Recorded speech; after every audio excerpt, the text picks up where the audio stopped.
I'm traveling 3,000 miles across the country to build a $300,000 lawn care business in just 30 days. This Augusta lawn care location needs to be making $1,500 per day before I can hand it off to a general manager and go back home. I'm starting with no employees, no equipment, and no customers to prove that systems build great businesses. Today is day 26 of this 30-day challenge. And today, my goal, the game plan, is to not be jealous. Why would I be jealous? Because half of Augusta Nation is meeting in Memphis this weekend. Getting together, collaborating, talking, discussing, having workshops, and I'm not able to be there. Instead, I am here doing a trimming job, a bunch of mowing, and some estimates. Why, you might ask? Because this week we made it to $1,200 per day in revenue. But we've got to get to $1,500 per day for this challenge to be a success. So, we're putting in the work and we're grinding, and today we're going to talk about why I do lawn care instead of other more easy industries and other more easy passive income. Let's hit it. Now I compare all of my business ventures against the stock market. And typically, the S&P 500 gets about 7 to 8% return annually. Some years, it can go down 15 or 20%. Other years, it'll go up 20 or 25%. But the average over the course of decades has been about 7 to 8% return on your capital, which means if you put $100 in, you can expect like $107 or $108 next year. Now, when it comes to small businesses, I'm not okay with a 7 or 8% return on investment because the likelihood of going out of business when you're very small is much greater than the chances of the S&P 500 or a company in the Fortune 500 going out of business. And therefore, the risk-adjusted returns should be much greater, and I expect at least 20 to 25% returns. All right, this is the initial mow for this client. And on the notes from Command Center, it said that the client wants to talk to me before we get started because there's supposedly an area that potentially might be harmful for our mowers. So they wanted to point that out. The only thing he really wanted to point out to me was there's a bunch of these little stumps and stubs kind of throughout the whole backyard. And then they got some bricks in here. Supposedly there used to be like a whole forest in the backyard. The landlord came through and clear cutted it because they own that office building and wanted to rezone this. So there's a whole bunch of stumps kind of like throughout that whole backyard. So we'll figure it out. I'll cut around the stumps really low with the weed whacker so it's really obvious, and then just mow around them. Should be pretty straightforward. Check this out. This guy mowed this big property with this tiny thing. It's amazing. But he wants this whole area knocked down completely. I kind of like the daisies, honestly. The bees like them too, but he wants this whole area just kind of knocked down completely. So here we go.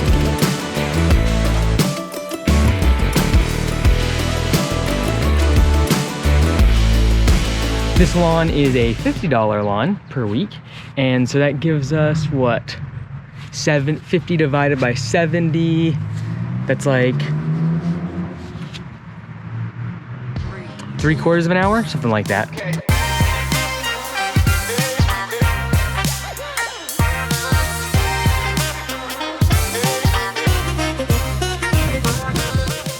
Now, one of the things I love a lot about mowing specifically is the recurrence of it. There are very few home services that you can literally go to the person's property and do 38 visits in the year, 40 visits in the year, 52 visits in the year. When you look at things like plumbing, electrical, HVAC, etc., although they are much higher margin, the thing is you might get 1 or 2 visits per year, and the recurrence of those type of industries are a little bit lower than mowing. And not to say anything bad about those specific industries, because they're all great and you can make a lot of money in all of those industries. The bottom line is though, when you look at recessions, I always want to get recurring revenue as high as possible because those are typically the industries that survive a recession more. Also, when you look at the enterprise value of a business, the majority of that is going to go to companies that have a lot of recurring revenue. If you think about subscription services, software, etc., it's because there's recurring revenue, and the dependability of that revenue coming in every single week, every single month, etc., is really what dictates the valuation of the business. The reason for that is pretty simple, because if you ever to sell the business, the new owner has no guarantee that one-time projects are gonna keep coming in. Obviously there's brand power, but there's no guarantee like a contract or recurring revenue that for years has been growing or increasing in size. All right, so that job took us exactly 47 minutes, a little bit longer than usual, mostly because that back corner, he wanted that all knocked down, so that took me an extra few minutes, but overall, pretty well priced. I think in the future we can get that done in 30 to 35 minutes.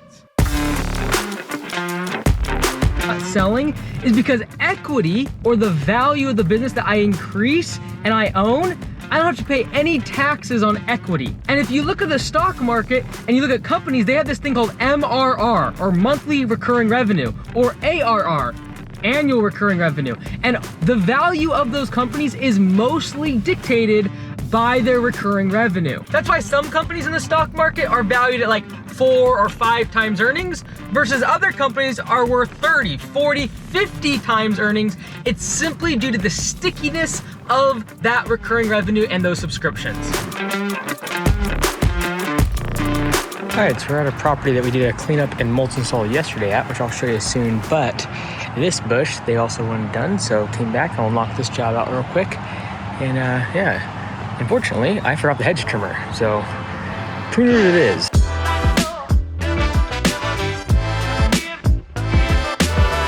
All this was completely overgrown. You couldn't actually even see the bushes.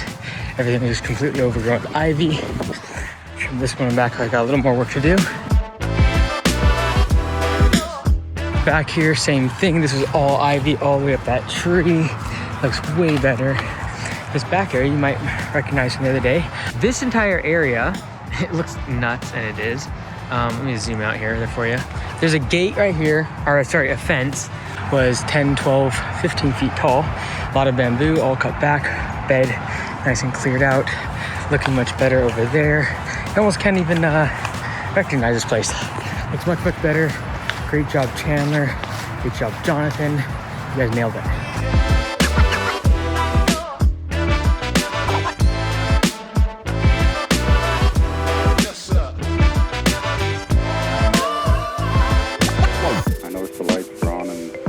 All right, now we're gonna be very conservative in our numbers because we want to account for the fact that you get into car crashes, you have insurance claims, things happen that are bad, you have to fire people, whatever. So we're gonna invest $100,000 in the first year. Are you gonna have to spend $100,000? No. You can get a couple trucks, a trailer, mowers, etc. You do not need to spend 100K, but you're probably going to lose money in that first little while. And that's why in year one, I'm just gonna put $0. You're not making any money because you're probably gonna have to spend a lot of that money on marketing. Now, I am including the fact that we are paying a general manager.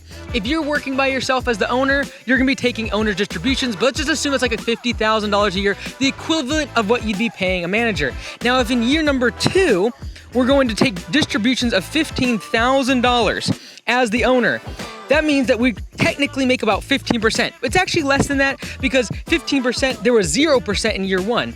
I know there's compound interest, don't get complicated on me, but these are the returns if in year 3, I'm able to take $50,000 in owner's distributions, 50% of my money is being returned back to me. If in year number 4, I make $80,000 in owner's distributions, I'm technically making 80% of my initial capital that I invested all back in 1 year. The bottom line is that this is an incredible return on my money, and I'm never gonna be able to get this in real estate, stock market, or any other investment vehicle. But this is also why so many people will quit in the first couple years, because if you just put your money in the stock market, if you put $100,000 in the stock market, you'd probably get $108,000, $110,000 next year. Whereas in this case, you invested in the business and you don't really make anything until year 3, 4, and beyond. And that's why those first couple years are so difficult, because you're putting the money into marketing, hiring, and investing back into the business. All right, so this first estimate, this is the house. and the customer is wanting to accept the bid, but they want to just confirm exactly what the price includes, because this was a door hanger situation, and they want to know what the door hanger includes for the property cleanup and for the mowing. Just cutting everything. Oh, really? Oh, that's awesome. Daniel. Michael. Good to meet you, Michael. Absolutely. So yeah, you just wanted to kind of confirm what that all included? Yes, I did. And a couple questions. Cool, So, let's do it. All right, so I'm actually starting in the backyard here real quick. This is the back shelf, and we're just going to pull all the weeds out of there. All the grass. Basically, a lot of this is just weeds. Crabgrass, we got monkey grass, all this stuff here. We've got some bamboo, so let's just cut as much of that out as we possibly can. They do have a couple flowering plants that they have marked here with the blue little flags. But again, most of this is just a bunch of weeds. So, well, there's a separate option for them. Probably should have done this when we had all this landscape. But, Yep. Do you guys do dividers? Like edging? Yeah. What kind are you thinking? Because you would do the cheap stuff, which is like plastic. Yeah. You go a little bit higher and do something like a metal, Yeah. and then about the equivalent in terms of price is going to be actual edge or stones. And to install that, all you would need to do is dig down. They come in about 2.5, 3 inches. So you just dig everything out and then lay it all in, and then make sure that it is nice and tight, and would be actually almost exactly flat with this as it goes out. So that would be a nice edge. Then you can bend it because it's convex concave all along the edging. Same thing on this side, and then this side. So it'd be basically 3. You would want to have a some sort of saw that can, like a mason saw, or just an attachment on the edge of a grinder to be able to cut, because you need 1, 2, 3, 4, 5, 6 cuts. So that would be an option for them.